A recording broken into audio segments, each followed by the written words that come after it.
Hello, good morning. Welcome to my YouTube channel, aka Online Classes by Aditya Sir. Today I am discuss ancient history. दोस्तों ये first class है और आज हम लोग discuss करेंगे एंशिएंट हिस्ट्री के बारे में। तो चलिए स्टार्ट करते हैं बिना देर किए हुए। हाँ दोस्तों, आगे की वीडियो प्राप्त करने के लिए मेरे चैनल को सब्सक्राइब कीजिए ताकि आपको लेटेस्ट वीडियो जल्दी से प्राप्त हो जाए। तो बिना देर किए हुए चलिए स्टार्ट करते हैं, ठीक है। प्राचीन भारत, प्राचीन भारतीय इतिहास के स्रोत, the source of ancient Indian history. Introduction इसका शॉर्ट इंट्रोडक्शन है। इतिहास अतीत में किए गए मानवीय प्रयास की कथा है। इतिहास के आवश्यक अंग हैं अतीत शब्द योग्य मानव प्रयास और घटनाओं का अनुकरण प्रवेश।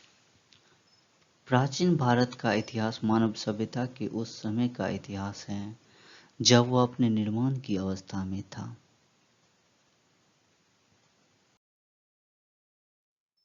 अब आगे देखते हैं। प्राचीन भारतीय इतिहास के अध्ययन के स्रोत। प्राचीन भारतीय इतिहास के अध्ययन के दो स्रोत होते हैं, पुरातात्विक स्रोत और साहित्यिक स्रोत। पुरातात्विक स्रोत के अंदर आते हैं आपको अभिलेख, स्मारक एवं भगवान, सिक्के आएंगे, मूर्तियाँ, चित्रकला, मोहरे। और साहित्यिक स्रोत के अंतर आएंगे आपको भारतीय साहित्य हो गया, और ये विदेशी साहित्य। भारतीय साहित्य के अंतर आपको आते हैं संगम साहित्य, धर्मनिरपेक्ष साहित्य और धार्मिक साहित्य। संगम साहित्य में आते हैं आपके तिरुकुड़ल, शिल्पादिकम, मणिमेखलो, जीवक चिंतामणि आदि इसके अंदर अध्ययन किया जाता है, ठीक है। धर्मनिरपेक्ष साहित्य के अंदर आ जाता है कोटिल का अर्थशास्त्र, कोटिल का अर्थशास्त्र आ गया, ठीक है। कल्हन की राजतरंगिणी, पाणिनि की अष्टाध्यायी, विशाखा दत्त का मुद्रा राक्षस, तुलसीदास का अभिज्ञान शकुंतलम, मेघदूतम, रघुवंशम, वानभट्ट का हर्ष चरित्र, कादम्बरी। धार्मिक साहित्य के अंतर्गत आते हैं क्या क्या। धार्मिक साहित्य के अंतर्गत आएंगे आपको जैन साहित्य, बौद्ध साहित्य, ब्राह्मण साहित्य, ठीक है। तो चलिए देखते हैं क्या क्या होता है। जैन साहित्य के अंतर्गत आता है परिशिष्ट पवन, भद्रबाहु चरित्र, भगवती सूत्र, कल्प सूत्र आदि, ठीक है। बौद्ध साहित्य में आगे आपको सुत पिटक, विनय पिटक, दिव्य वरदान, बुद्ध चरित्र, ठीक है। ब्राह्मण साहित्य में फर्स्ट है वेद। वेद के अंतर कौन कौन से आएंगे, ऋग्वेद, यजुर्वेद, सामवेद, अर्थवेद, ठीक है। ब्राह्मण ग्रंथ के अंदर आएगा ऐत्रेय, कौशिकी और गोपद आदि। उसके बाद है ब्राह्मण साहित्य के अंतर्गत फिर आएंगे आपको आरण्यक, उपनिषद, वेदांग, उपवेद, षड्दर्शन, महाकाव्य, पुराण, स्मृति। वेदांग के अंदर आएंगे फिर आपको शिक्षा, कल्प, व्याकरण, ज्योतिषी, छंद, ठीक है। उपवेद के अंदर आएंगे फिर आयुर्वेद, धनुर्वेद, गंधर्व वेद, शिल्प आदि। षट दर्शन के अंदर आएगा सांख्य, योग, न्याय, वैशेषिक, पूर्व मीमांसा, उत्तर मीमांसा। महाकाव्य के अंदर आएंगे महाभारत, रामायण, ठीक है। पुराण के अंदर आ जाएंगे आपको विष्णु पुराण, भागवत पुराण, शिव पुराण, गरुड़ पुराण। स्मृति के अंदर मनु स्मृति, नारद स्मृति, यज्ञवल्लभ स्मृति आदि। फिर विदेशी साहित्य के अंदर क्या क्या पढ़ेंगे? विदेशी साहित्य के अंदर आ जाते हैं यूनानी एवं रोमन के लेखक, चीनी लेखक, अरबी लेखक। चलिए अब देखते हैं कि यूनानी एवं रोमन के लेखक में कौन कौन से आते हैं। यूनानी एवं रोमन के लेखक में मेगास्थनीज आएंगे, टालेमी आएंगे, हेरोडोटस आएंगे, नियाकस आएंगे, एरिस्टो बुक्स आदि आएंगे और सारे हैं। चीनी लेखक में 3 का नाम ज़्यादा पॉपुलर है, फैयान, हैंगसांग, इतिशांग आदि। अरबी लेखक में आपको आ गया अल सुलेमान, अल मसूदी, इल्तुत बतूता। यहाँ थोड़ा सा मिस्टेक है, इल्तुत बतूता कर लीजिए, टाइपिंग में हो गया है, ठीक है। अब डिटेल से पढ़ेंगे। पुरातात्विक स्रोत, पुरातात्विक स्रोत, ठीक है। प्राचीन भारत के अधिकांश अभिलेख पाषाण शिलाओं, स्तंभ, ताम्रपत्रों, दीवारों तथा प्रतिमाओं पर उत्कीर्ण है। सबसे प्राचीन अभिलेख में मध्य एशिया के बोगाजकोई से प्राप्त अभिलेख है। सबसे प्राचीन में एशिया के बोगाजकोई से अभिलेख प्राप्त है। इस पर वैदिक देवता मित्र, वरुण, इंद्र और नास के नाम मिलते हैं। इससे ऋग्वेद की तिथि ज्ञात करने में मदद मिलती है। भारत में सबसे प्राचीन अभिलेख अशोक के हैं जो 300 ईसा पूर्व के लगभग हैं।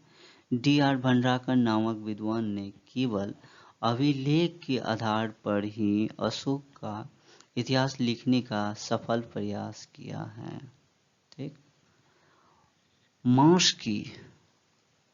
मांस की गुजरा, निठुटुर एवं उदय गोलम से प्राप्त अभिलेख में अशोक के नाम का स्पष्ट उल्लेख है तथा अन्य अभिलेखों में उसे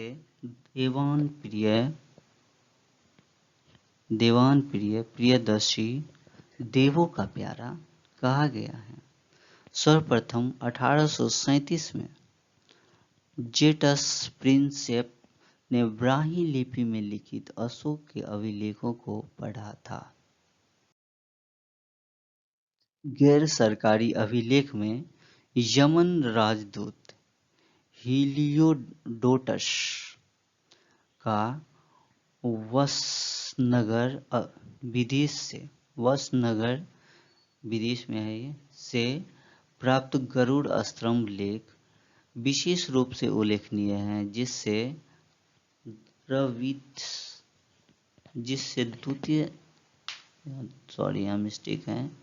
द्वितीय शताब्दी ईसा पूर्व के मध्य भारत का भागवत धर्म विकसित होने का प्रमाण मिलता है। नोट: अभिलेखों अध्याय को एपिग्राफी कहा जाता है। स्मारक और भवन। स्मारक और भवन में क्या क्या आएंगे? स्मारक और भवन। स्मारक और भवन से जनता की आध्यात्मिक तथा घनिष्ठता का ज्ञान होता है। हड़प्पा और मोहनजोदड़ो की खुदाई से प्राप्त भवनों से 550 वर्ष पुरानी सैंधव सभ्यता का पता चलता है। नवीन शोध के अनुसार सिंधु घाटी सभ्यता लगभग 8000 साल पुरानी है। अंतःजीखेड़ा आदि की खुदाई से पता चलता है कि देश में लोहे का प्रयोग ईसा पूर्व 1000 के लगभग प्रारंभ हो गया था। प्राचीन काल में भारत में भारी संख्या में मंदिरों का निर्माण हुआ, जिनके अवशेष बिखरे रूप में पूरे देश में हैं। महलों और मंदिरों के शैली से वास्तुकला के विकास पर पर्याप्त प्रकाश पड़ता है। ठीक। विभिन्न स्थानों से प्राप्त मंदिरों जैसे देवगढ़ का दशावतार मंदिर झांसी में है। उसके बाद भीतरगांव का मंदिर कानपुर में है। अजंता की गुफा का चित्र सुल्तानगंज में है। से प्राप्त बुद्ध की ताम्र मूर्ति आदि से हिंदू कला का एवं सभ्यता के पर्याप्त विकसित होने के प्रमाण मिलते हैं। उत्तर भारत के मंदिर नागर शैली, मध्य भारत के मंदिर वेसर शैली तथा दक्षिण भारत के मंदिर द्रविड़ शैली से निर्मित हैं। दक्षिण भारत में तंजौर का राजा राजेश्वर